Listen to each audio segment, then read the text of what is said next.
अस्सलाम वालेकुम students, welcome back. 9th class biology में आज का हमारा टॉपिक है ऑर्गेनेलीज एंड सेल लेवल। इससे प्रीवियस लेक्चर में आपने ऑर्गेनाइजेशन के लेवल्स को स्टार्ट किया था, जिसमें आपने देखा था कि सबसे बेसिक लेवल जो है ना ऑर्गेनाइजेशन का, वो होता है सब एटॉमिक और एटॉमिक लेवल। उसके बाद एटम्स ने मिलकर मॉलिक्यूल्स बनाए। फिर आपने ये देखा था कि 92 एलिमेंट्स को हम कहते हैं कि वो नेचुरली तौर पर पाए जाते हैं, कुदरती तौर पर पाए जाते हैं, जिसमें से 16 ऐसे हैं जो लिविंग ऑर्गेनिज्म के अंदर पाए जाते हैं और उन्हें हम बायो एलिमेंट्स कहते हैं। फिर आपने ये भी स्टडी किया था कि कुछ जो मॉलिक्यूल्स हैं उन्हें हम माइक्रो मॉलिक्यूल्स कहते हैं, ऐसे मॉलिक्यूल्स जिनका साइज छोटा होता है, और कुछ उन्हें हम मैक्रो मॉलिक्यूल्स कहते हैं क्योंकि उनका साइज, उनका वेट ज्यादा होता है। ठीक है, अब हमने उससे नेक्स्ट लेवल को स्टडी करना है। अब हमने ऑर्गेनाइजेशन के नेक्स्ट लेवल को स्टडी करना है और वो है organelle and cell level. Organelle कैसे बनती है? जब डिफरेंट मॉलिक्यूल्स, कौन से मॉलिक्यूल्स? बायोमॉलिक्यूल्स। बायोमॉलिक्यूल्स क्या होते हैं? ऐसे मॉलिक्यूल्स जो लिविंग ऑर्गेनिज्म के अंदर पाए जाए। जब डिफरेंट बायोमॉलिक्यूल्स आपस में एक पर्टिकुलर वे में एक खास तरीके से कंबाइन करते हैं, इकट्ठे होते हैं, असेंबल करते हैं, तो वो क्या बनाते हैं? वो ऑर्गेनेलीज बनाते हैं। Different molecules are assembled together in particular way and form organelles. अब ये ऑर्गेनेलीज होती क्या हैं? Organelles are actually sub cellular structures. Sub cellular का मतलब क्या है? सब का मतलब होता है छोटा, यानी सेल से छोटा। इसी तरह का एक नाम आपने पहले भी पढ़ा है, वो था सब एटॉमिक, यानी एटम से छोटा। एटम से छोटे पार्टिकल्स कौन से हैं? वो थे इलेक्ट्रॉन, प्रोटॉन और न्यूट्रॉन, जो एटम के अंदर पाए जाते हैं। ठीक है, तो ये वर्ड है सब सेलुलर, यानी ये ऑर्गेनेलीज जो हैं ये सेल से छोटी होती हैं और सेल के अंदर पाई जाती हैं। ऑर्गेनेलीज क्या होती हैं? सब cellular structures and when assemble. Assemble का मतलब होता है इकट्ठे होना। जैसे आप लोग स्कूल में असेंबली में इकट्ठे होते हो ना सब बच्चे, तो असेंबल का मतलब होता है इकट्ठे होना। तो ये जब इकट्ठी होती हैं तो ये क्या बनाते हैं? यूनिट ऑफ लाइफ, यानी सेल बनाती हैं। ठीक है, सेल को हम यूनिट ऑफ लाइफ, जिंदगी का बुनियादी यूनिट भी कहते हैं। अब ऑर्गेनेलीज बहुत सारी हैं, सेल के अंदर बहुत सी ऑर्गेनेलीज होती हैं, जिसमें mitochondria, nucleus, Golgi, vesicle, ribosome और बहुत सी ऑर्गेनेलीज हैं। अच्छा, ये वेरी करती हैं एनिमल टू एनिमल। एनिमल्स में और तरह की होती हैं और प्लांट्स में और तरह की होती हैं, इनका नंबर भी वेरी करता है। सबसे पहली ऑर्गेनेली है माइटोकॉन्ड्रिया। माइटोकॉन्ड्रिया क्या करती है? ये सेलुलर रेस्पिरेशन करती है। सेलुलर रेस्पिरेशन एक प्रोसेस का नाम है जिसमें सेल एनर्जी बनाता है, यानी एटीपी बनाता है। अपने डिफरेंट फंक्शंस को परफॉर्म करने के लिए सेल को एनर्जी चाहिए, और जिस प्रोसेस में ये एनर्जी बनती है उसे कहते हैं सेलुलर रेस्पिरेशन।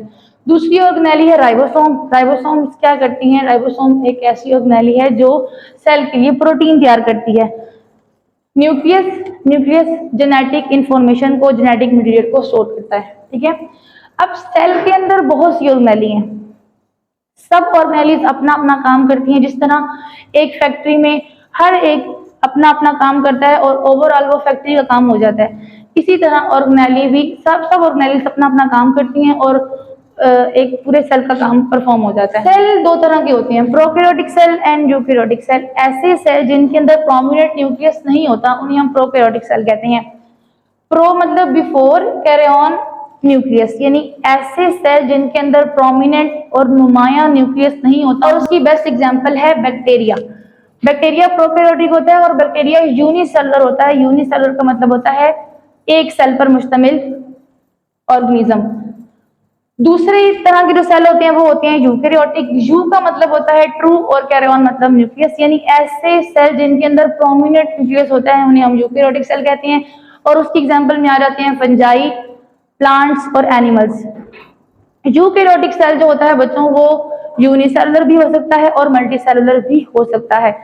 फंजाई जो है ये एक यूनिसेलुलर यूकैरियोटिक है, और एनिमल्स और प्लांट्स जो हैं ये मल्टीसेलुलर होते हैं और यूकैरियोटिक होते हैं। नेक्स्ट लेवल ऑफ ऑर्गेनाइजेशन है टिश्यू लेवल। अब इसमें सबसे पहला वर्ड जो बच्चों मैंने लिखा है ना, वो मैंने लिखा है मल्टी सेलुलर। क्यों? क्योंकि जो टिश्यू लेवल होता है ना वो होता ही मल्टी सेलुलर ऑर्गेनिज्म में है। जो यूनिसेलुलर होंगे उनमें टिश्यू लेवल होता ही नहीं है, क्योंकि वो तो एक ही सेल पे कंसिस्ट कर रही है ना। तो मल्टी सेलुलर ऑर्गेनिज्म में टिश्यू लेवल ऑफ ऑर्गेनाइजेशन होती है, अदरवाइज यूनिसेलुलर में ये लेवल ऑफ ऑर्गेनाइजेशन नहीं होता। तो सबसे पहले आप लोगों ने लिखना है कि मल्टी सेलुलर ऑर्गेनिजम्स की बात हो रही है।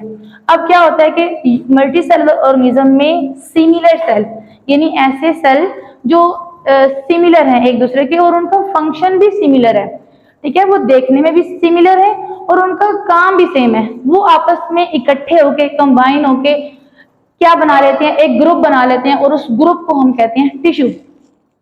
Similar cells having similar function organise, यानी सिमिलर सेल्स जिनका काम भी सिमिलर था वो आपस में ऑर्गेनाइज हो गए, उन्होंने आपस में ग्रुप बना लिया और उस ग्रुप का नाम है टिश्यू। कुछ एनिमल टिश्यूज के नाम आपकी बुक में मेंशन है, जिसमें connective tissue, epithelial tissue, muscular tissue और नर्वस टिश्यू। कनेक्टिव टिश्यू में पाए जाने वाले तमाम सेल सिमिलर होंगे और उनका फंक्शन भी सेम होगा, ठीक है। इसी तरह एपिथेलियल टिश्यू में पाए जाने वाले तमाम सेल सिमिलर भी हैं और उनका फंक्शन भी सिमिलर है, इसी तरह सब में, ठीक है। और प्लांट टिश्यू कौन कौन से हैं? ग्राउंड टिश्यू और एपिडर्मल टिश्यू। यहाँ पे हमारा tissue level of organisation end होता है। नेक्स्ट लेक्चर में हम इंशाल्लाह organ and organ system start करेंगे। तब के लिए अल्लाह हाफिज।